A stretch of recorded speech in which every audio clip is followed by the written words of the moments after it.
Graças a paz, meu amado. Seja bem-vindo. Graças a paz, pastor. Graças a paz, pastor. Estão me Tudo ouvindo? bem? Estão me ouvindo? Estou ouvindo bem. Tá certo. Qualquer Tá coisa, certo. Qualquer coisa, comenta aí. comenta aí. Certo. Irmãos, como eu disse, estaremos hoje com o nosso amado seminarista Arnaldo Matias Neto, filho do pastor Arnaldo Matias, pastor efetivo da Igreja Presbiteriana de Areias, e o nosso amado irmão Arnaldo Neto está auxiliando no campo lá de Lagoa do Araçá. Hoje ele estará conosco falando sobre o assunto que nós estamos abordando essa semana, que é os solas da Reforma Protestante, né, que vieram depois da Reforma, como resultado da Reforma Protestante. Hoje ele estará falando sobre o sola Escritura, ou somente as Escrituras.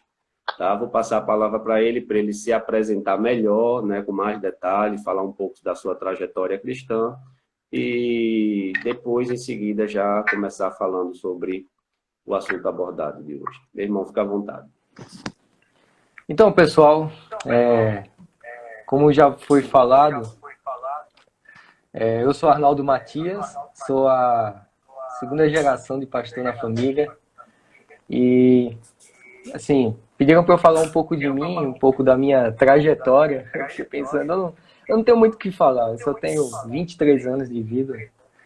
Mas o que eu posso dizer sobre a minha trajetória é que Deus me deu a graça de nascer em um lar cristão.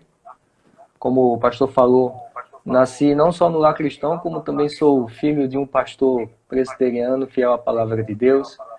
Com certeza isso são bênçãos que Deus me deu e que me ajudam na caminhada aqui na Terra. Eu acredito que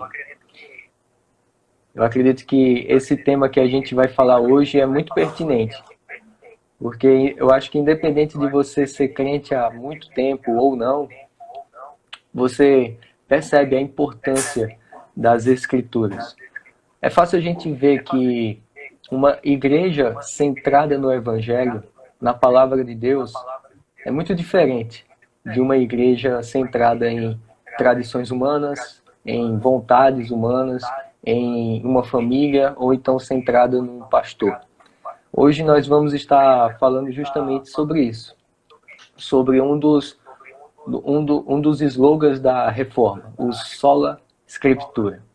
Para isso, para meditarmos nessa palestra, eu quero convidar você a abrir a sua Bíblia em 2 Timóteo, capítulo 3, versículo 14 e 17.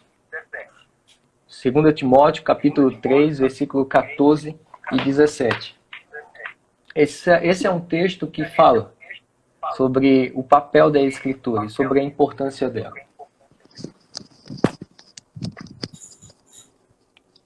Segundo Timóteo, capítulo 3, versículo 14 e 17.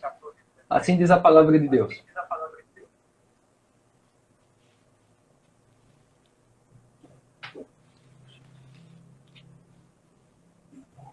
Tu, porém, permanece naquilo que aprendeste e de que foste inteirado, sabendo de quem o aprendeste, e que desde a infância sabes as sagradas Escrituras, que podem tornar-te sábio para a salvação pela fé em Cristo Jesus. Toda a Escritura é inspirada por Deus e útil para o ensino, para a repreensão, para a correção, para a educação na justiça, a fim de que o homem de Deus seja perfeito e perfeitamente habilitado para toda boa obra. Feche os seus olhos, vamos orar, pedir a Deus iluminação nesse momento. Senhor Deus, muito obrigado pelas tecnologias que o Senhor nos dá. Obrigado pela maneira que o Senhor nos dá de contornarmos certos problemas que nós sabemos que são causados pelo nosso pecado. Pedimos que o Senhor esteja nos capacitando e nos ajudando a entender essa doutrina que não vem de homens, mas vem de Ti, e que possamos sair daqui edificados, sabendo que é somente nas Escrituras que possamos encontrar amparo, podemos encontrar conselhos e podemos encontrar a salvação. Nada mais além das Escrituras. Em nome de Jesus. Amém. Bom, meus irmãos, eu gostaria, nesse momento, de falar sobre o Sola Escritura e ver com vocês a trajetória desse princípio.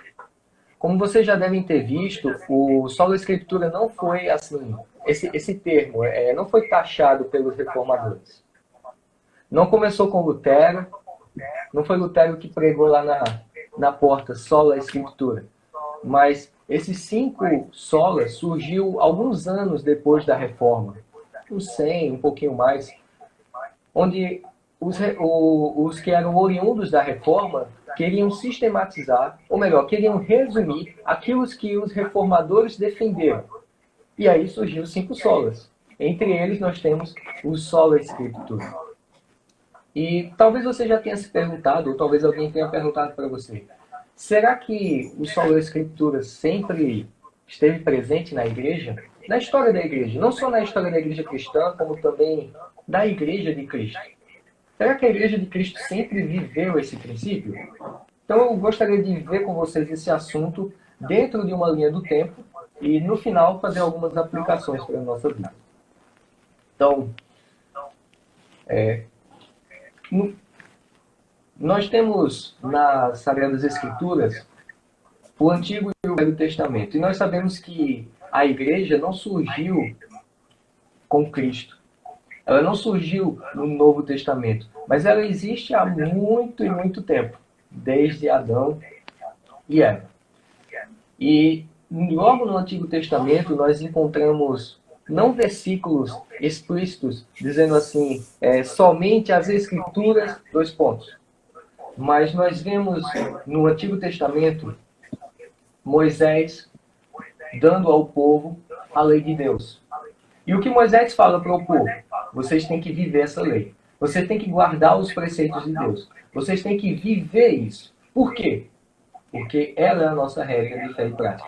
Moisés não fala isso ao pé da letra, como eu falei. Mas, quando a gente lê os textos, nós entendemos esse princípio. Nós vemos, por exemplo, o Salmo 119. O Salmo 119 é todinho falando sobre a importância das Escrituras na vida do crente. Em outras passagens nós vemos os autores falando sobre a importância das Escrituras, não só na vida do crente, como também do descrente. E o mesmo que nós vemos no Velho Testamento, a igreja do Velho Testamento, nós vemos também no Novo Testamento. Nós vemos Jesus dizendo, olha, vocês fariseus, vocês intérpretes da lei, não é vocês que dizem o que tem e o que não tem que fazer. O que guia o povo é a palavra de Deus. A palavra de Deus que foi dada através dos profetas, lá no Antigo Testamento. Então, passa o tempo de Cristo, Jesus morre, ressuscita, vai ao céu, os apóstolos ficam, e o que é que os apóstolos fazem? Eles continuam sendo os profetas. Eles continuam sendo a boca de Deus para o povo, dando à igreja a doutrina que deve ser seguida. Então, nós vemos que durante a história da igreja, no Novo Testamento e no Velho Testamento, eles já possuíam o princípio da sola Escritura. Então, se alguém te perguntar isso, você já pode dizer sim, a Bíblia apresenta essa doutrina. Ela não apresenta ela tão explicitamente como, da mesma forma, não apresenta tão explicitamente a doutrina da Trindade. Você não encontra a palavra Trindade na Bíblia, mas você encontra na Bíblia a doutrina da Trindade. Então, passa o tempo dos profetas no Antigo Testamento, no Novo Testamento, passa a era apostólica e a igreja passa a viver uma era pós-apostólica, também conhecida como a igreja primitiva. E na igreja primitiva, a gente não tem muitos documentos que revelam a vida deles, a prática deles. Mas temos um documento que é muito valioso, que é o chamado Didaquê. O Didaquê, ele é simplesmente um documento que foi escrito por um professor da classe de catecúmenos de uma determinada igreja e que começou a ser usado como um livro que guiaria a igreja pós-apostólica na doutrina dos apóstolos. Se você está familiarizado com os evangelhos, quando você lê o Didaquê, você vai olhar e dizer, rapaz, eu já vi isso aqui em algum lugar. Você viu. Você viu no Evangelho de Mateus. A época em que o Didaquê foi escrito, o cânon do Novo Testamento, não havia ainda sido fechado. Não havia ainda sido determinado os livros do Novo Testamento. Então, algumas igrejas tinham acesso aos evangelhos, mas não tinham acesso às cartas do apóstolo Paulo, e vice-versa. E era esse período em que a igreja primitiva vivia.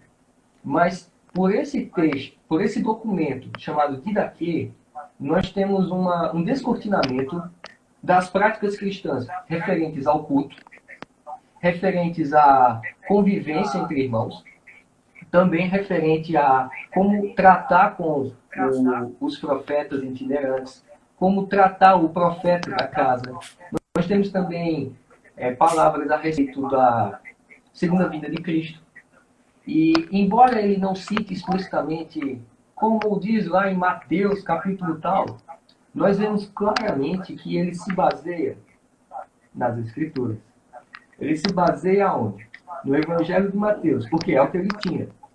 E a igreja ali naquele momento, nós vemos que tudo que ela fazia era através das Escrituras. Estão me ouvindo bem? Então, ok. Passa esse tempo da igreja primitiva, nós vimos que a igreja primitiva vivia o princípio do somente as Escrituras. E aí nós chegamos no período patrístico, período dos pais da igreja. O que é pais da igreja, Arnaldo?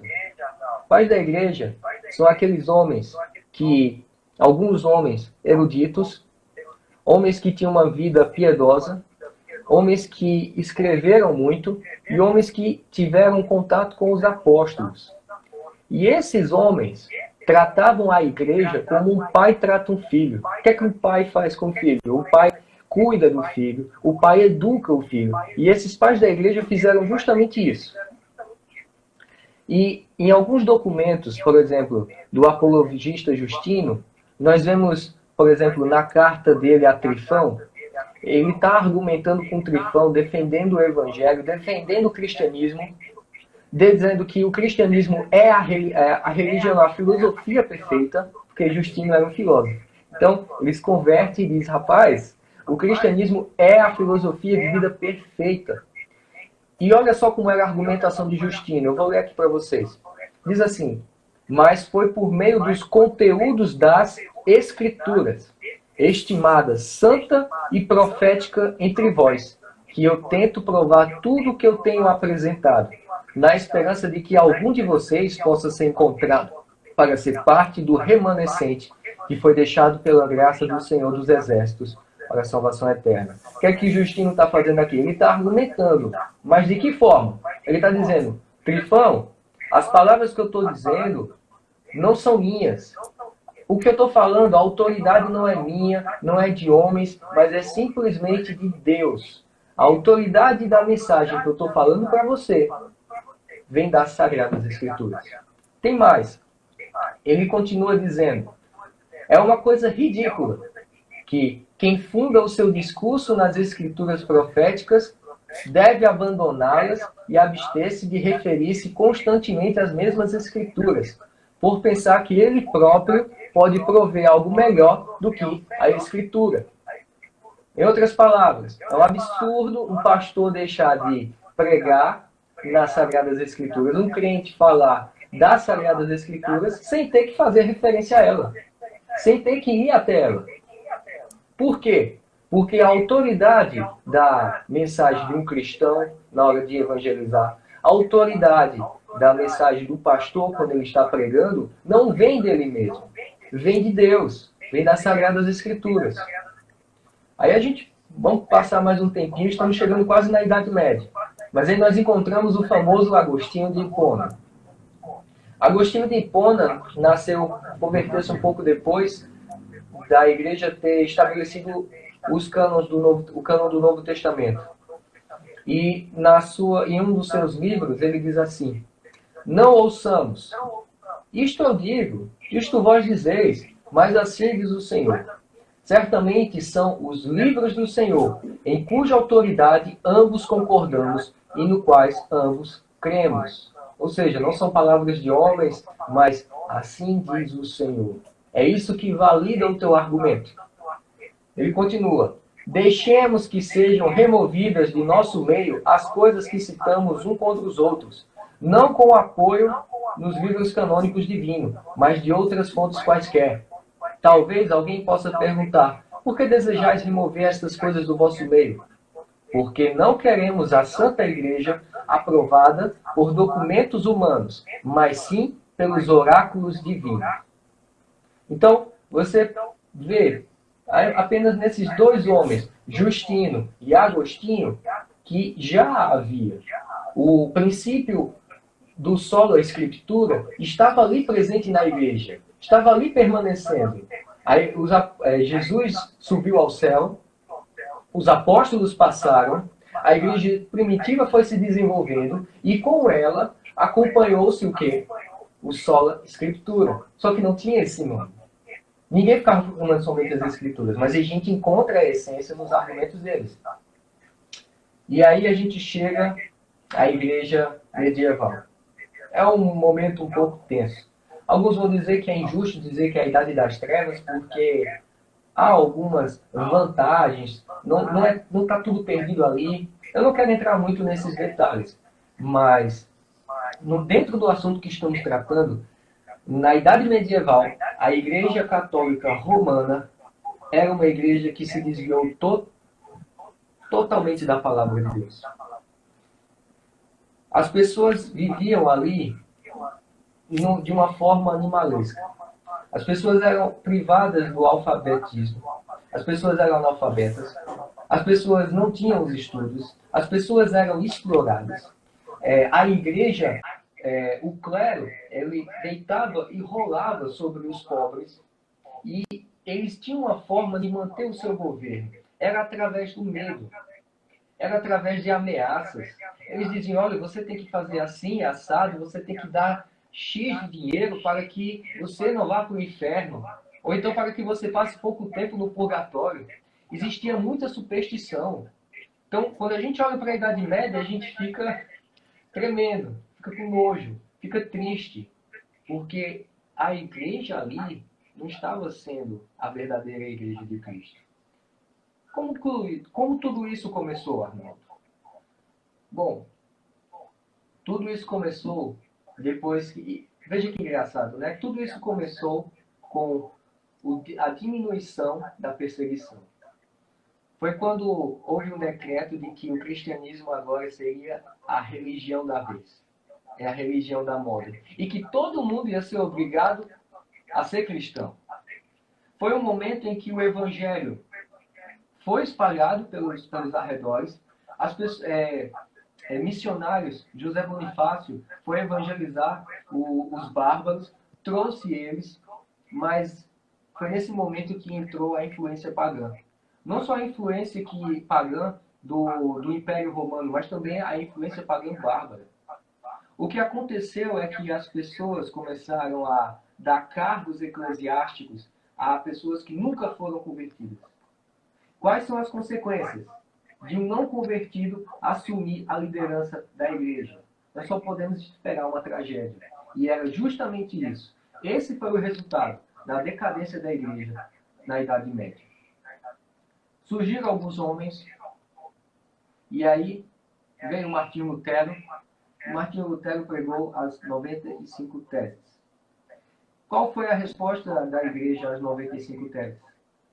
A igreja disse exatamente isso. Veja, qualquer um que não se apegue aos ensinos da igreja romana e do Papa como a regra de fé infalível, da qual até mesmo a Escritura tira sua força e autoridade, será considerado herege. Lutero ficou arrasado, porque, sinceramente, Lutero esperava que iria haver uma conversa entre ele e o Papa, entre ele e os poderosos. Mas não teve conversa. Essa foi a resposta para eles. E a grande questão durante a Reforma era justamente a seguinte: de onde partem as palavras de autoridade de Deus? De onde parte a autoridade das palavras de Deus? A Igreja Católica dizia: parte de mim, parte da Igreja, parte do Papa. Mas Martinho Lutero estava ali dizendo o seguinte: não, os reformadores disseram não, não é assim. Ela parte do Espírito. O Espírito Santo é o seu próprio intérprete. E não só o Espírito Santo, como também a palavra de Deus é a melhor intérprete de si mesmo. Então, esses são os dois intérpretes, o Espírito Santo e a palavra de Deus. O que é que os reformadores queriam dizer, então, com somente as Escrituras? Ou melhor, somente as Escrituras resume o que os reformadores pregaram? Primeiro, eles disseram que as Escrituras são claras. As Escrituras possuem clareza. Veja, as Escrituras são a autocomunicação de Deus com o povo. Eu, você, nós, não temos poder de tornar as Escrituras claras. Quem torna as Escrituras claras, fáceis de entender, quem faz isso é o próprio Deus. Não é a igreja, não é a erudição, não é o colegiado de bispos, de padres, papa, mas sim o Espírito Santo. O Espírito Santo que age nas Escrituras, que age por meio das Escrituras. Isso significa o seguinte, que uma criança, um velho, um idoso, um jovem, uma pessoa saudável ou uma pessoa que tem alguma limitação especial, nada disso, não há nada que possa impedir que o eleito de Deus entenda as Escrituras. Uma criança, ao ler as Escrituras, ela pode crer em Jesus Cristo como seu Senhor e Salvador. Uma pessoa já idosa, uma pessoa analfabeta, seja o que for, todos podem entender a palavra de Deus.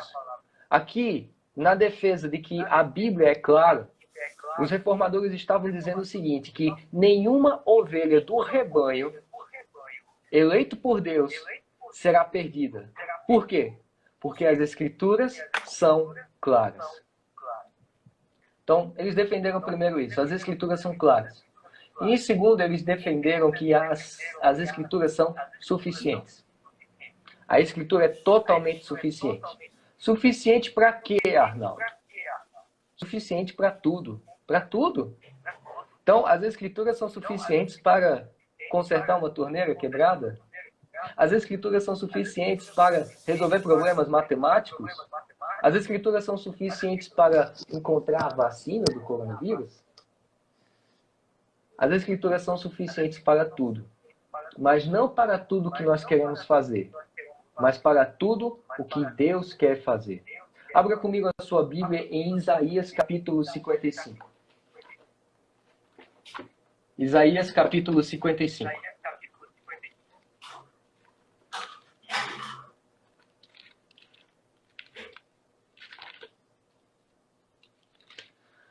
E veja o que diz o versículo 11.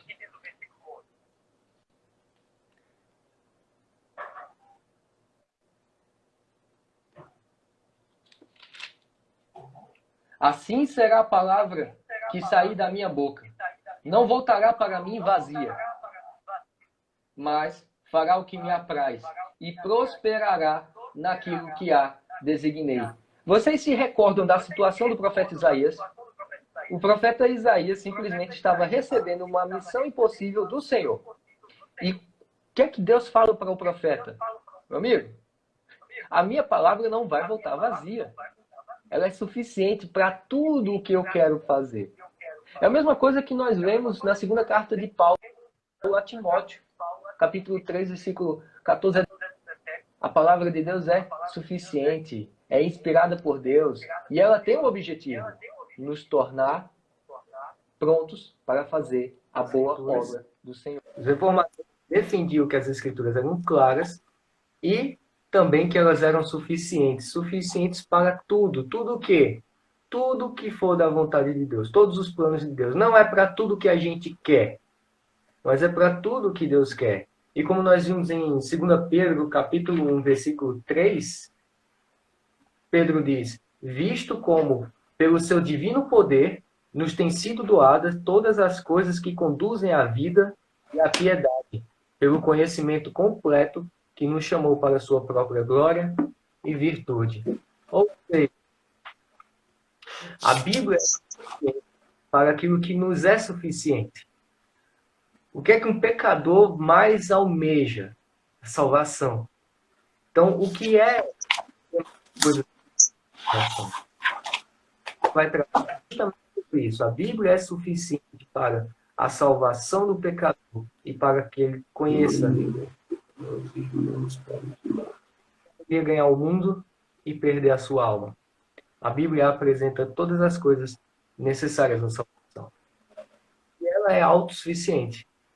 Ela não precisa de um suplemento externo. Ela não precisa de uma ajudinha para alcançar o objetivo para o qual foi enviado. A Escritura é suficiente para apresentar Jesus Cristo como meio de salvação. A Bíblia é tão autossuficiente que nós poderíamos dizer que a Bíblia interpreta a própria Bíblia. Ela possui uma autoridade interpretativa. Eu vou usar uma ilustração.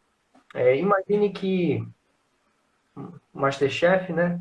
E aí um chefe de cozinha entra na melhor cozinha. A cozinha super equipada. Tem o melhor forno, tem o melhor fogão, tem os melhores talheres, tem as melhores facas, tem tudo. E naquela cozinha tem aquela ilha, né? O balcão. Nesse balcão tem os ingredientes. E esse chefe tem que fazer uma receita. É uma específica receita. Uma receita difícil. Ele nem sabe direito o que é. Mas ele olha para os ingredientes, que são os melhores ingredientes. Tem tomate da melhor qualidade, alface, tem umas ervas ali, tem uns temperos, tem tudo de bom. E ele diz, olha, com esses ingredientes eu consigo fazer hambúrguer. E a galera gosta de hambúrguer. Estamos na era do fast food, estamos na moda, né? O hambúrguer artesanal. Eu vou fazer um hambúrguer. Esse chefe fracassou na sua missão. Por quê? A tarefa dele seria fazer um prato específico. Mas ele não fez aquele prato específico. Por quê? Porque ele quis usar a receita que ele mesmo faz melhor. Então, o que é que a gente entende? Que a Bíblia, ela não possui apenas os melhores ingredientes, os ingredientes para um grande banquete, mas ela também possui a receita para prepará-lo. Então, não há nada errado em termos uma confissão de fé. Não há nada errado em elaborarmos um catecismo. Pelo contrário, deve confeccionar esses tipos de documentos. Esses documentos revelam a maneira que interpretamos a palavra de Deus. Mas o problema naquela época é que os documentos, as confissões, as tradições que a Igreja Católica defendia, primeiro, eram documentos confeccionados fora da receita. Eles usavam os ingredientes. Resultado, sai um prato todo diferente. Segundo, eles davam a esses documentos autoridade igual ou maior que a Bíblia. A igreja não se submetia à autoridade interpretativa da Bíblia. Ela deturpava os textos. Ela empurrava goela abaixo as interpretações. Ela empurrava os ingredientes da Bíblia oferece, mas usava a receita errada. A receita das vontades humanas. A receita da filosofia grega. E hoje acontece muito. As pessoas pegam os ingredientes da Bíblia, a receita do marxismo, usam a receita do coaching, a teologia da libertação, a missão integral, frutos desse tempero da receita. Então, nós devemos sempre lembrar que a Bíblia é suficiente. Os reformadores estavam batendo nessa tecla. A Bíblia é suficiente. E ela nos dá tantos ingredientes como a receita para se fazer a interpretação. E como é que eu posso acertar nessa receita, Arnaldo? Será que é possível? Sim, é possível. É possível pela graça de Deus. É possível por causa da iluminação do Espírito Santo. Nós precisamos do Espírito Santo. Você já deve ter ouvido. Quando for fazer sua devocional, ore e peça iluminação. Eu estou, antes de pregar, depois de ler o texto, eu quero que ele diz, Senhor, ilumina-nos. Que o Espírito Santo aplique em nossos corações a tua palavra. O fato é que somos pecadores. Nós somos cegos. Nós somos a palavra de Deus. Mas o Espírito Santo atravessa esses obstáculos. Depois, anota aí para depois você conferir. 1 Coríntios, capítulo 2, versículo 9, 12. 1 Coríntios 2, 9 e 12. Depois você confere. E João, capítulo 6, versículo 45.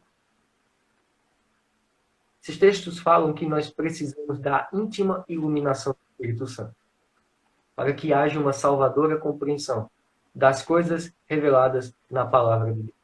O Espírito Santo é quem abre os nossos olhos para ver as verdades que estão nas Escrituras.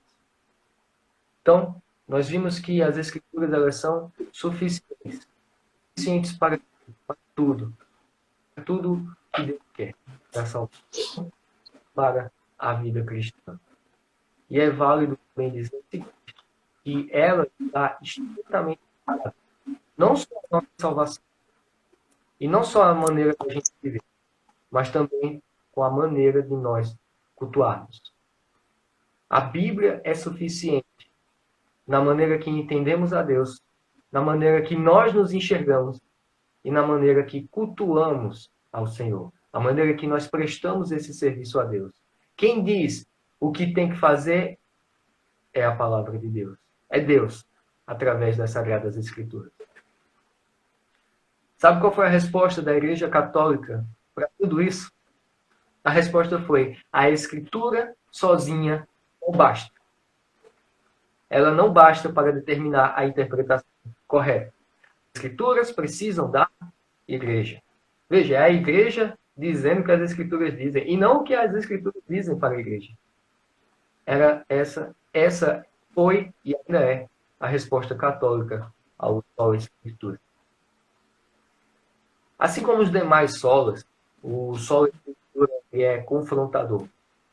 Ele é confrontador porque ele afronta aquilo que nós mais nos apegamos, que são as tradições humanas. Aos católicos, o solo Escritura agilizou os ensinos da Igreja Romana, os ensinos e a autoridade do Papa. O Papa teve desgosto pelos reformadores porque se a Igreja adotasse somente as Escrituras, a força e a autoridade papal seria arrancada. Mas não se prende só aos católicos. Aos neopentecostais, ela também elimina a ideia de que há revelações extrabíblicas. Os católicos também acreditam que existe uma continuidade na revelação. Mas a gente sabe que os neopentecostais também, de um certo modo ali, eles gostam de umas visões, gostam de umas profetadas, vulgarmente conhecidas como as revelações do Espírito. E somente as Escrituras dão um basta. As Escrituras dão um basta nas seitas, Testemunhas de Jeová, Adventistas, porque eles sempre têm um livro ao lado. Na verdade, um livro acima das Escrituras. Um livro que diz, a palavra de Deus diz assim, mas na verdade é para lá. Ela diz sim, mas na verdade é não. Acabei de lembrar de um exemplo, experiência própria. Na 4ª série, eu estudei no colégio católico. E na aula de religião, a professora disse, vocês vão fazer duplo e vão fazer um trabalho. O trabalho vai ser sobre os 10 mandamentos. 10 mandamentos. Legal. Ela escreveu os 10 mandamentos no quadro. Qual é o 5º mandamento? Você já sabe, né? Honra teu pai e tua mãe. Curiosamente, no quadro, o 5º mandamento era, ou era o 4º ou era o 6º. Era o 4º. Eu olhei assim, tá errado. E eu disse pro meu colega, ó, tá errado. O quinto mandamento é honra teu pai e tua mãe, tá? Vamos fazer assim. Aí ele, como ele era católico, ele disse, não, tá não. Aí, tá, tu faz do teu jeito, eu faço do meu. A gente fez. Mas veja como ela age. A professora tinha cortado o segundo mandamento, contra as imagens, e dividiu em dois o 10º mandamento. Porque é comprido, né? Aí ela, não vou dividir esse aqui, ninguém vai perceber. Eu percebi. Quarta série. E existe um livro da Igreja Católica que ela dá uma reinterpretação totalmente estranha. Quando a gente lê a palavra de Deus, a gente entende perfeitamente. Não farás culto, não adorarás, não seja muito idólatra. E aí, a tradição que está por cima, né? Ela diz o contrário e ganha, entre aspas. Enfim, os reformadores estavam combatendo essa interpretação medieval, que era feito de acordo com a tradição humana, tradição romana. E a tradição naquele tempo estava sendo usada justamente como uma lente pela qual eles viam até as escrituras e interpretavam. Deveria ser justamente o contrário, mas eles não faziam assim. E aí os reformadores disseram, não é assim que tem que ser. Vocês estão invertendo as coisas. Além de que devemos usar para interpretar nossas tradições e demais coisas da vida, são as escrituras. Então, com solo escritura, nós aprendemos que, primeiro, letra A Bíblia é a divina palavra inspirada de Deus. Ela é única e ela é perfeita. Letra B. O solo escritura nos ensina que a escritura é clara quanto à salvação, quanto à fé em Cristo e quanto à vida cristã. Letra C. As escrituras são claras. A sola escritura nos ensina que ela é suficiente. Ou seja, não há necessidade de fontes adicionais de autoridade. Ela é suficiente. Ela tem a própria autoridade. Letra D. Todos os homens são proibidos de acrescentar ou de subtrair algo das escrituras, seja pelas tradições, seja por revelações do Espírito. Então, perguntinhas para vocês. Tente responder mentalmente aí, Rafa. Em que se baseia a inerrância na autoridade das escrituras? É simples. A escritura é inspirada por Deus. E se Deus sempre fala a verdade, logo, ela é inerrante. Questão de lógica. Segundo, em que a Igreja Católica diverge da Igreja Protestante? A Igreja Católica, ela não reconhece a singularidade e a suficiência das Escrituras. Qual é o argumento usado pela Igreja Romana? A Igreja Romana diz que a tradição está acima da Escritura. E de quem as Escrituras recebem a sua autoridade? A Igreja Romana diz o quê? Que vem dela mesma. Como é que a Igreja Protestante, então, enxerga a sua, entre aspas, tradição? Como é que ela enxerga os seus documentos? Porque a Igreja Romana tem seus documentos, mas e a Protestante? Devemos abolir? Tem gente que diz que sim. São chamados biblicistas. Eles dizem, meu único credo é a palavra de Deus. Esse aqui é o meu credo. Eu não preciso de credo dos apóstolos, eu não preciso de símbolos de fé de Westminster, eu não preciso de nada. Se você quiser saber o que eu penso, leia a Bíblia. Não é assim que as coisas funcionam. Na verdade, a Bíblia nos ordena que façamos, sim, essa confecção de documentos e digamos à sociedade devemos, sim, declarar a nossa fé. Mas os nossos documentos, diferente da Igreja Romana, ela está derivada. Eles estão derivados das Sagradas Escrituras e eles estão subordinados a elas. Nós não consideramos errantes.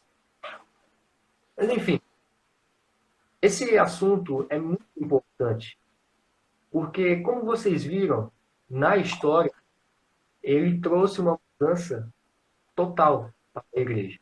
Uma igreja em que não havia um culto na própria língua do povo. Uma igreja em que os membros eram proibidos de ter a palavra de Deus, hoje nós temos algo totalmente diferente. E a mudança disso é graças ao Senhor, que iluminou homens para que eles lutassem pelos princípios corretos da Bíblia. E como hoje nós vimos, somente as Escrituras. Uma igreja centrada na palavra de Deus. Essa é a verdadeira igreja. Algumas aplicações para nós. Nós temos somente as Escrituras em nosso coração. Nós devemos elevar a Bíblia ao patamar máximo das nossas vidas. Pense, se a Bíblia é um modo de comunicação do Criador com as suas criaturas, nós devemos estar fazendo o quê? Lendo-a todo dia. Veja, nós queremos estar em contato com os nossos cônjuges, nós queremos estar em contato com os nossos familiares, nós queremos estar perto dos nossos amigos, então quanto mais do nosso Senhor e Criador. Se nós sempre estamos ansiosos por notificações do WhatsApp, se toda vez que o nosso celular treme, o nosso coração também, nós devemos ter essa mesma alegria de quando abrimos o WhatsApp, abrir as Sagradas Escrituras. Alguém certa vez disse, a Bíblia é um conjunto de cartas escritas para os seus filhos. Não deixe de ler o conteúdo dessas cartas. Então eleve a Bíblia no patamar máximo da sua vida. Tenha a Bíblia como a sua regra de fé e prática, porque nela nós encontramos a razão da nossa fé, o padrão moral a ser seguido e a nossa salvação. Outra coisa, se nós temos e cremos, confessamos somente as Escrituras, nós devemos saber que a palavra de Deus é clara, é suficiente e isso nos deve dar alívio. Principalmente na hora de evangelizar. Algumas igrejas se desesperam porque elas dizem que nós precisamos tornar a palavra de Deus relevante para essa sociedade. Meus irmãos, a palavra de Deus é suficiente. Logo, nós não precisamos tornar o evangelho relevante. Sempre é relevante. O que precisamos é aprender a aplicá-lo em nossa realidade. E nós só saberemos aplicar a palavra de Deus à nossa realidade quando nós meditarmos nela de dia e de noite. Outra coisa, por ela nós sabemos a vontade de Deus para as nossas vidas. Os adultos também passam, mas os jovens enfrentam isso muito mais. Os jovens sempre travam aquela batalha de tomar decisões. Eles perguntam qual escola eu devo ir. Às vezes não tem opção não, né? O pai bota naquela e tem que ser naquela. Tem uns que tem, né?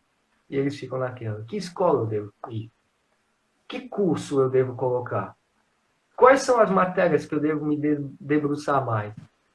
Qual o emprego? Será que eu vou casar? Com quem eu devo casar? Ah, tá muito bom, né? Tem várias opções, tem que orar para descobrir qual delas vai escolher. Enfim, os jovens passam por isso. E eles querem tomar decisões. Só que muitas vezes eles não sabem onde procurar a resposta.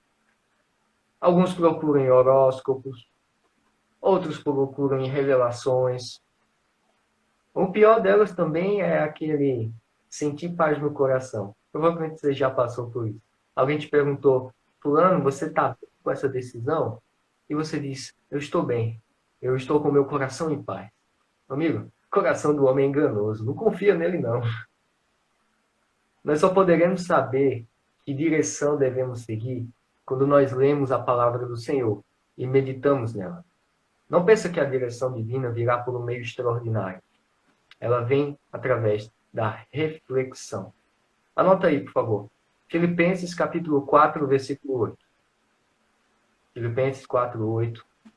Colossenses 3, 2. Atos 15, 22.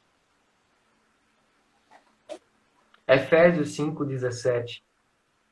Esses textos são textos que falam sobre refletir na palavra de Deus antes de tomar as decisões. Colossenses 3, 2, Atos 15, 22, Efésios 5, 17. Você precisa pensar com a mente de Cristo. Você só irá pensar com a mente de Cristo quando você se encher de Cristo. Há um hino muito bonito que diz assim: mais de Cristo eu quero ouvir, nos seus passos prosseguir, sempre ele andar, seu amor manifestar. Quer tomar as decisões corretas? Medita na palavra de Deus.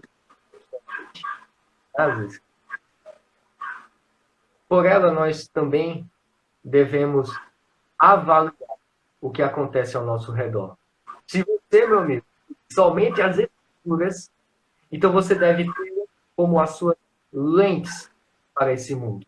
A sua visão deve ser formada pelas Sagradas Escrituras. Por quê? Porque elas são a nossa regra de fé e prática. Provavelmente você se perguntou: o que essa pandemia significa? Será que Deus está castigando a gente? Por que será que Deus está castigando a gente? O que é que Deus quer nos ensinar com todo esse coronavírus? Vamos avançar ainda mais. Alguns pastores já têm dado a resposta para essas perguntas. Mas vamos avançar um pouco mais. Problemas levam, como os grandes homens de negócios dizem, as pessoas a se reinventarem. E a igreja, a gente viu que o mercado teve que se adaptar a essa quarentena. E a igreja também foi colocada na parede e ela teve que olhar ao redor. Preciso me adaptar a isso. A pandemia impede que as igrejas se reúnam dominicalmente. Então, tudo bem. Vamos fazer cultos online. E aí passa 1, 2 semanas e já vem outro problema. Epa! E a Santa Ceia? E o meu batismo, pastor? Não estava marcado por 2 semanas lá? Não vai ter mais, não. E aí, alguns começam a dizer: vamos batizar à distância. Tem batismo por imersão, tem batismo por aspersão, e agora tem esse novo, batismo por invenção. Vamos fazer a Santa Ceia à distância. Tomara que ele não ouça, né? Senão ele vai fazer um vídeo contra mim. Se fala,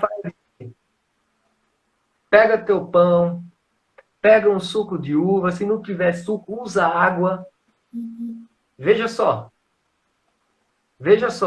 o que algumas igrejas têm feito. E aí você se pergunta: o que devemos fazer?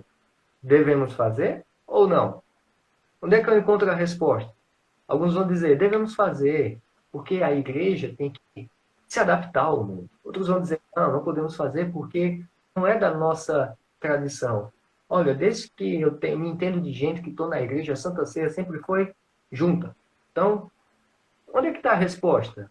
Meu irmão, se você tem no seu coração a doutrina, somente as Escrituras, você vai avaliar todo esse problema através das Escrituras.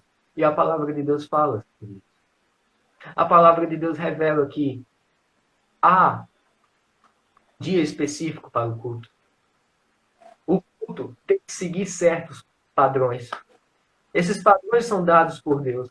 E a gente começa então a perceber que, eita, não está tendo culto solene, estamos privados disso.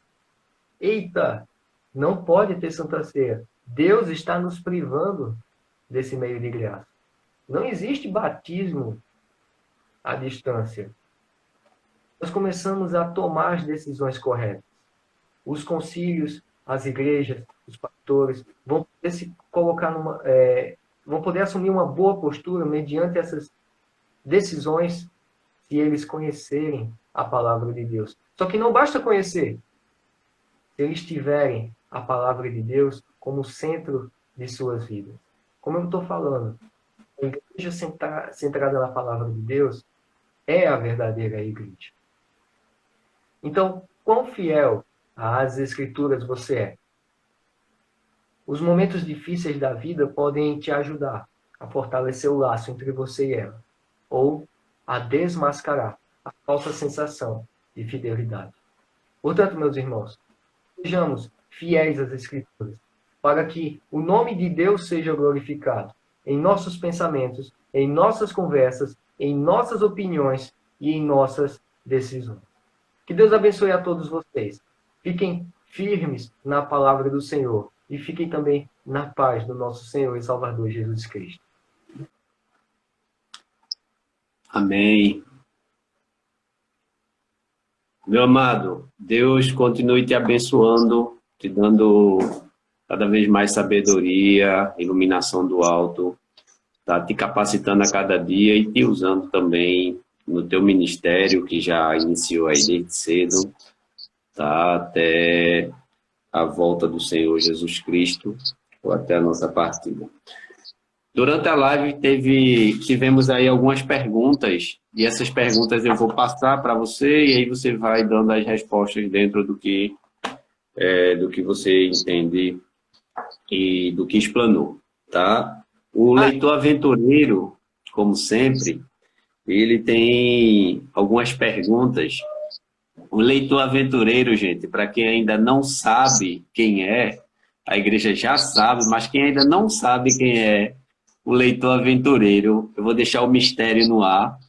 Amanhã ele estará assim, promovendo a live juntamente com o nosso presbítero Rosendo. Então, você que tem o interesse de saber quem finalmente é o leitor aventureiro, amanhã ele vai estar aqui moderando a live com o presbítero Rosendo. O leitor aventureiro fez duas perguntas, seminarista Arnaldo. Pastor, Sim. antes do senhor fazer as perguntas, deixa eu só fazer algumas indicações de livros. Certo, pode fazer. Não vou acabar esquecendo, eu sempre esqueço. Pode fazer. Eu indico esse livro aqui para vocês lerem. Autoridade Bíblica Pós-Reformada. Kevin, é da Vida Nova. Isso é um livro muito bom que vai ajudar vocês a aprofundar. Não tem como eu falar tudo dele. Outro livro muito bom também, que eu indico, é o Sola Escritura e o Princípio Regulador do Culto, da editora Puritanos. É um excelente livro, do Brian, cujo sobrenome eu não sei pronunciar. E mais um, para você entender melhor essa questão da era dos pais da igreja, da era primitiva, essa questão da tradição, tem esse livro aqui, da Vida Nova, Patrística. Então, anota aí, dá uma pesquisada. Se tiver dinheiro, compre, ou então peça emprestado ao seu pastor. E aí... Eu acho que dos três eu tenho só o Sola Escritura. muito bom esse. Os outros dois acho que eu não tenho, não. Então, tá Vamos lá, certo. as perguntas. Primeira pergunta. O romanismo coloca a tradição e o magistério com a mesma autoridade bíblica. No meio protestante, a tradição tem alguma importância? Então, é uma pergunta interessante. É bem técnica. Inclusive, em que sentido ele fala tradição? Só para eu A responder. tradição, a tradição protestante, eu acredito que vem aí da história e da guarda, né? Das igrejas protestantes, da tradição a partir aí da reforma protestante, né? No sentido de, eu acredito que ele quer saber se, assim como a igreja católica tem o romanismo e o magistério com a mesma autoridade bíblica, se essa tradição protestante também, a importância dessa tradição, se podemos equiparar, ou qual a relevância dessa importância da tradição protestante. Acho que eu entendi. Eu tinha entendido errado. Então, acho que agora eu já ia para o outro lado. Então, como eu falei, nós... Assim como a igreja presbiteriana possui símbolos de fé. Símbolos de fé. O catecismo maior, o menor e a confissão de fé de Westminster. E nós temos esses documentos como a maneira que nós interpretamos a palavra de Deus. E às vezes pode parecer que a gente coloca ele a um pé de igualdade das Escrituras. Como se não toque na confissão de fé. Não... mas às vezes a gente é difícil, né? para a confissão de fé ao invés da Bíblia, mas um reformado que entende bem o que é somente as Escrituras e a autoridade dela, vê símbolos de fé como uma autoridade, só que uma autoridade subordinada às Escrituras. Está dando para entender. De onde vem os símbolos de fé? Das Escrituras. Então, ele é extraído das Escrituras e ele está subordinado. Ou seja, pode ser que por um tempo nós tenhamos visto as coisas de uma maneira errada, então precisamos mudar isso aqui? Perfeitamente. Vamos mudar sem ter que errar, mas vamos mudar com cautela, com cuidado. Que tá. Por exemplo, na Confissão de Fé de Westminster foi adicionado 2 capítulos, no capítulo, se eu não estou enganado, no capítulo sobre o Espírito Santo e o capítulo sobre missões. Mas agora eles foram retirados. Então você percebe que há é maleável isso.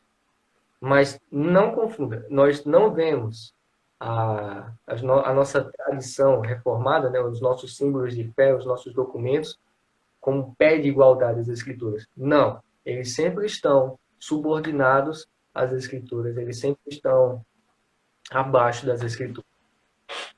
Não sei se Ok. dizer. Ok. A segunda pergunta do leitor são 2 perguntas em uma. Então vamos lá. Ele diz assim: a Bíblia a Bíblia Sagrada foi nos legada por a Igreja Católica? Então a primeira pergunta é: temos a Bíblia hoje porque foi um legado deixado pela Igreja Católica? Essa é a primeira pergunta dele. E ainda nessa mesma pergunta ele faz: e por que há acréscimo de livros entre as Bíblias usadas por católicos? A Bíblia foi... Faz tempo que eu vi esse assunto. Deixa eu ver. Igreja Católica Romana. Olha, a Igreja Católica Romana existe há um bom tempo. Então, nós podemos, assim, de certo modo, por exemplo, Agostinho. Agostinho, você vê que ele é usado tanto pelos protestantes como pelos católicos. Isso pode ser um pouco estranho, um pouco esquizofrênico, mas é isso que acontece. Como a Igreja Católica é uma igreja muito antiga, a Católica Romana, algumas coisas sim que eram dela, mas não necessariamente quer dizer que é ruim. A canonicidade foi decidida e foi até alguns reformadores pensaram até na possibilidade de tirar algum, duvidaram da questão sobre a inspiração de determinados livros, mas o que chegou ao consenso é de que não, os protestantes eles são unânimes em reconhecer que a canonicidade que nós temos, 27 livros do Novo Testamento, estão corretos. Então, poderia ser um legado? Poderia ser um legado, mas no bom sentido que a gente entende. A outra pergunta foi qual? Por que há acréscimo de livros das Bíblias usadas pelos católicos? Eu não sei a data, eu não sei o nome do movimento, o nome do trabalho que foi feito, mas houve um momento da Contra-Reforma e aí houve alguns acréscimos Eita, o Rodrigo entrou, nossa. E aí houve esse acréscimo da Igreja Católica como uma forma de tentar, assim, fazer um arrumadinho para ela. E aí ficou assim. Com relação a essa pergunta, só como complemento, quando o cano ele é fechado, no conselho, agora eu não me lembro se foi o de Nicéia ou se foi um mais adiante, quando o cano ele é fechado, esses livros eles não ainda estavam incluídos no cano, né? Naquela compilação ali, naquele grupo de livros. Tá? E aí, depois que o cano é fechado, a Igreja Católica apresenta esses livros. Por que que são tidos como não canônicos, né? Os livros não canônicos ou não inspirados? Porque os livros, os 7 livros a mais da Igreja Católica, né?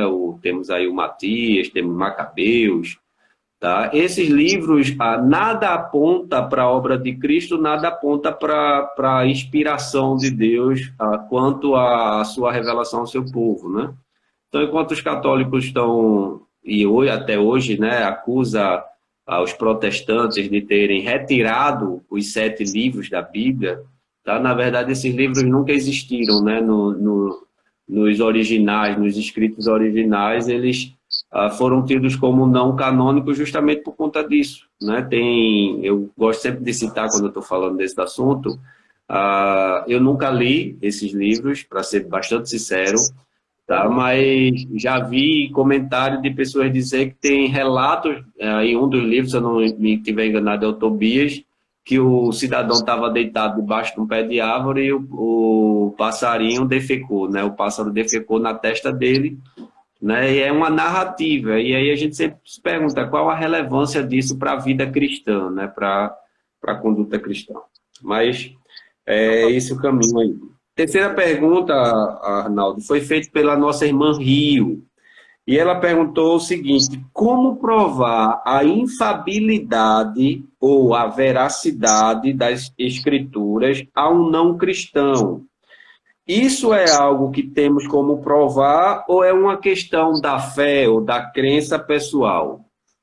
Pastor, cortou um pouco. O senhor pode repetir a pergunta, por favor? Vou repetir.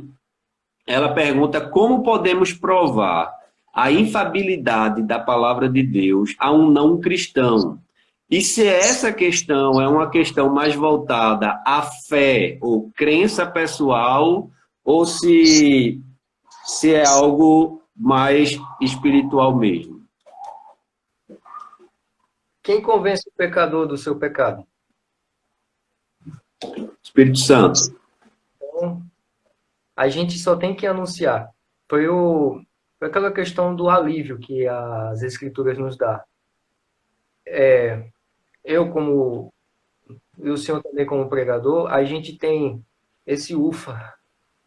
O peso é um pouco removido de nossas costas, porque nós sabemos que não depende de nós, não depende da nossa habilidade, não depende da nossa eloquência, mas depende unicamente do Espírito Santo e da palavra de Deus. É o Espírito Santo que vai convencer a gente. Pode ter a pessoa que melhor argumento. Pode até chegar a pessoa a convencer alguém de que a Bíblia é a palavra de Deus, que Jesus existiu. Mas uma coisa que ele não vai poder dar àquela pessoa é a fé salvadora. Porque fé salvadora é só quem dá é o Espírito Santo. Então, respondendo à pergunta, não, a gente não pode convencer uma pessoa. Nós não podemos convencer no sentido de ela ser convertida, porque isso é papel do Espírito Santo. É o Espírito Santo, é a Trindade que faz isso. É a Trindade que também. A gente apenas anuncia isso, porque ele nos ordenou a fazer isso. Ok. A quarta pergunta foi feita pelo pastor Freitas. Não sei se ele ainda está por aqui, mas ele estava online, pastor Freitas lá de Jardim São Paulo. Um abraço ao pastor Freitas. Ele pergunta o seguinte: como se pode aprender a partir das escrituras? Como se pode aprender a partir das escrituras? Como é que eu aprendo lendo as escrituras?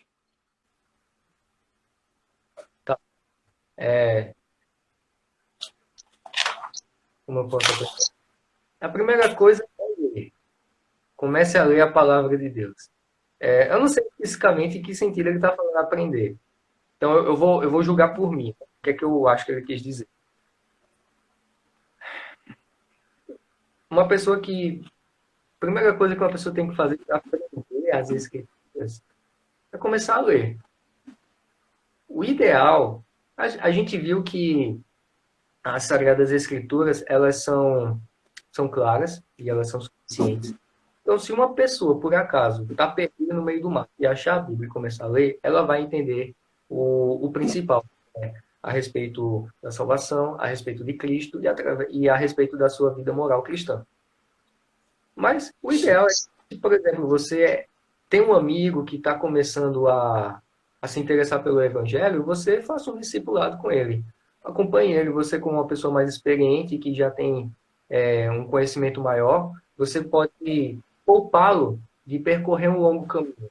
Porque é isso que a gente faz, principalmente os teólogos. Nós subimos nos ombros dos gigantes. A gente não precisa reinventar a roda. Então, para aprender as Sagradas Escrituras, você precisa ler a palavra de Deus. Se você está com um amigo nessa situação, ajuda ele. E o que é que você vai dizer para ele? Você vai dizer, olha, você precisa também orar. E aí fala sobre o auxílio que o Espírito Santo dá ao leitor das Sagradas Escrituras. É o Espírito Santo que aplica no nosso coração as palavras de Deus. Porque eu vejo muita... Você já deve ter visto, né, aqueles vídeos absurdos, aqueles artigos absurdos, que fica dizendo, olha o que a Bíblia fazia, a Bíblia, Deus mandava matar fulano, Deus fazia isso, aquilo outro, olha como Deus é ruim. Às vezes pode ser um pouco confuso, então o ideal é ter alguém que acompanhe, mas o principal mesmo, eu tô batendo na mesma tecla, porque realmente é o Espírito Santo que vai ajudar ele a aprender as Escrituras. Amém. A quinta pergunta, nós temos 6 perguntas, tá? A gente limitou em 6 perguntas, estamos na quinta. A quinta pergunta foi feita pelo nosso amado irmão Edivandro. Ele diz o seguinte, ele pergunta o seguinte, né? De que maneira podemos explicar aos irmãos carismáticos que qualquer revelação vinda do Senhor está apenas nas Escrituras? Qualquer revelação vinda do Senhor está... A esses irmãos aí, adeptos ao pentecostalismo, ou neopentecostalismo, né, que ele coloca a palavra carismático, tá, que acreditam aí nas revelações contemporâneas, né, de que Deus fala até hoje ao homem, como falava no Antigo Testamento, aos profetas. Como explicar a esses irmãos que não existe mais isso? Hoje Deus fala apenas e tão somente através das Escrituras, como está registrado lá os Hebreus, capítulo 1. Primeiro, apresenta esse texto, né, que o senhor acabou de falar, e leva ele a pensar o seguinte, o que é que essas revelações estão falando, né? Porque leva ele a ter um pouco de noção sobre o que é que eles falam, o que é que essas revelações dizem, e explica que se a revelação está falando a mesma coisa que a Bíblia já fala, então isso aí é uma revelação desnecessária. Não vale a pena levar em consideração. Mas é uma novidade? Então, eu acho que a gente precisa ter um pouco de cuidado, né? Com novidades. Como é que eu vou saber que você realmente está falando por Deus? Gerar essas dúvidas, levar eles a pensarem e terem e esquecerem essa segurança de que eles podem ser profetas, é um caminho para ajudá-los a entender que não há revelações. Eu conheço um exemplo, uma história verídica mesmo, dessas revelações que geralmente acontecem. Geralmente essas revelações são assim. Primeiro, elas vêm de mulheres e acontecem nessas reuniões ação. Fazem uma roda e o que aconteceu foi o seguinte, comigo, tá? O que aconteceu foi que um homem estava nessa reunião e a líder de lá, ela teve uma revelação.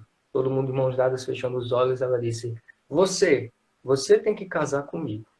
Deus está me revelando que você tem que casar comigo. Ele era noivo. E a noiva estava do lado. E ela, o que é isso? Ela ficou chateada, mas foi da igreja. E esse cara ficou ali atordoado. Poxa, a mulher revelou, né? Então, Ele se casou com ela. E foi um desastre. Ele fugiu para São Paulo, veio, largou a noiva, ficou com a mulher, não deu certo, fugiu para São Paulo, e aí estava no ônibus voltando para Recife. Não sei se foi em Bahia ou se foi em Recife. Mas a questão é que a maioria das revelações, elas são bem para o que o nosso coração pecador quer. Não tem muito sentido, não. Acho que se a gente caminhar mostrando para eles isso, esses fatos, a gente leva eles a ficarem mais presos com a palavra de Deus do que essas revelações estranhas. Essa revelação aí foi uma revelada, mas profetada. O pessoal está dizendo aqui que foi uma cantada gospel. Arnaldo, vamos para a sexta pergunta e última, que foi feita pelo nosso irmão Tiago, lá também da congregação. Ele pergunta o seguinte: sendo Lutero o responsável por combater o domínio papal no que diz respeito às escrituras, qual seria a maior dificuldade hoje no entendimento do sola scriptura? Ele faz aqui um paralelo com o que Lutero combateu na época, né? Era o domínio papal, mas as heresias ali, especificamente as indulgências em que estava sendo cobrado. Esse foi o maior confronto de Lutero consigo mesmo, né? Quando ele se depara com o texto, o justo viverá pela fé. E ali ele começa a confrontar, então ele faz esse paralelo. Lutero, na época da Reforma Protestante, ele combateu o domínio papal. Hoje, na nossa época, tendo conhecimento do sola scriptura, qual seria a nossa maior dificuldade? Dentro da igreja presbiteriana? Dentro da igreja reformada? Não, no meio cristão como um todo. Ele não fecha a questão no meio presbiteriano, né? Mas nós, como defendemos o sola scriptura, defensores da teologia reformada, né? Abraçando aí a teologia reformada, qual seria a nossa maior dificuldade no nosso contexto hoje? Claro, eu falava no intervalo aqui que a dificuldade hoje não é só com a Igreja Católica. Nós temos aí as igrejas ditas cristãs, né, que também abraçam aí o além das escrituras. Qual seria a nossa maior dificuldade no caso?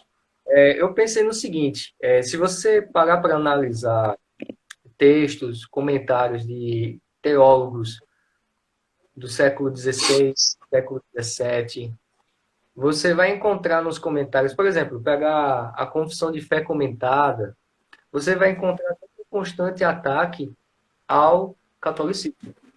Porque naquela época o problema deles era o catolicismo. Quem é que matava os protestantes? Os católicos. Qual era a religião ali, a igreja ali que perseguia eles? Os católicos. Hoje, graças a Deus, não há perseguição. Mas hoje, se você analisar as pregações e as aplicações dos nossos pastores reformados, por exemplo, Augusto Nicodemos, você vai ver que Augusto Nicodemos é um homem que foi levantado por Deus para combater o problema que antes era católica, hoje é o neopentecostalismo. A gente poderia pensar também nas seitas. Beleza, tem esses também, mas eu acredito que o que mais prolifera é justamente o neopentecostalismo. E nós temos visto que, através de pregações reformadas no YouTube, através do pastor Augusto Nicodemos, esses neopentecostais, eles têm parado um pouco para ver onde eles estão, o que eles estão fazendo, o que eles estão lendo, o que eles estão ouvindo. E, pela graça de Deus, eles estão sendo transformados, os olhos estão sendo abertos, e eles estão saindo dessas igrejas. Então, na época, Lutero combatia os católicos. Hoje, nosso combate tem sido aos neopentecostais. Inclusive, tem uma turma aí que está se movimentando, formando um grupo para dizer que os calvinistas são seitas. Vê, eles estão tentando virar o jogo. Então, eu acredito que seja eles o nosso desafio. Ok, meu amado. Eu vou passar a palavra para você fazer suas considerações finais e aí podermos encerrar a live, certo? Tá certo. Bom, meus irmãos, eu espero que Deus tenha me usado e que eu tenha deixado claro essas questões do somente das Escrituras. Meu desejo é que vocês possam sair daqui mais firmes nessa doutrina, sabendo que não é uma doutrina de homens, mas é uma doutrina de Cristo, e que devemos nos apegar a ela, porque ela está estreitamente ligada à nossa vida, seja no culto diário, como o apóstolo Paulo fala em Romanos 12, como também no nosso culto solene. O Sola Escritura ensina aos como eles são salvos, por quem são salvos, como devem viver e como devem cultuar a Deus. O Sola Escritura foi um dos primeiros solas, por isso nós devemos sempre estar firmes nele. O maior vacilo que as pessoas têm dado é esquecer as Escrituras e se apegar somente a comentários bíblicos ou a... Eu não vou dizer sermão, não, porque sermão é bíblico, mas eles têm se apegado muito a livros teológicos e esquecido de fazer as suas devocionais. Vou fazer uma pergunta, fica no ar. Quem aqui fez a sua devocional hoje? Quantas devocionais você fez essa semana? Então, esses dados, que a gente nunca vai ter uma estatística exata, vão nos revelar se a nossa igreja hoje realmente está sendo somente as Escrituras.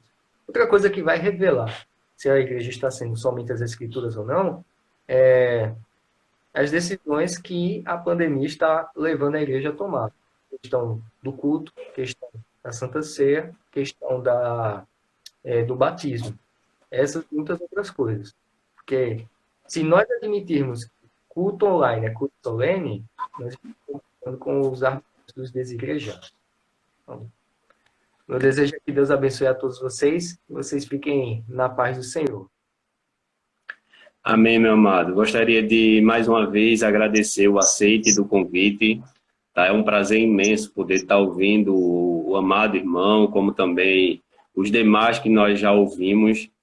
Tá? Os irmãos ficam comentando lá no grupo da igreja e um grupo que nós temos da transmissão, dizendo que os preleitores foram escolhidos a dedos e realmente foram, tá, para trabalhar o assunto. Nós queremos mais uma vez te agradecer, mais uma vez ratificar que vocês estarão conosco logo quando voltarmos, tá? Todos que usaram da palavra nessa semana, a gente vai, quando normalizar as nossas atividades, vai entrar em contato novamente para ver a agenda de vocês e poder estar conosco lá pessoalmente, fisicamente, levando a palavra do Senhor, tá bom?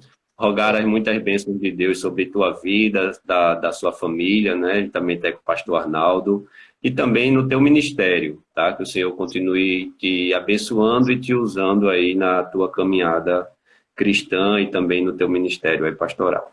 Amém. Também agradeço ao pastor, ao senhor e também ao conselho pela confiança.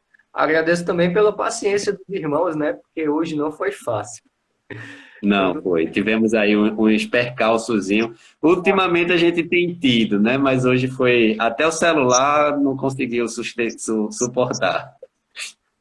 Pois é, mas eu agradeço a presença de todos e desejo que todos fiquem em paz, todos passem bem essa quarentena e se agarrem nas Escrituras. Amém, meu amado. Fica na paz. Paz.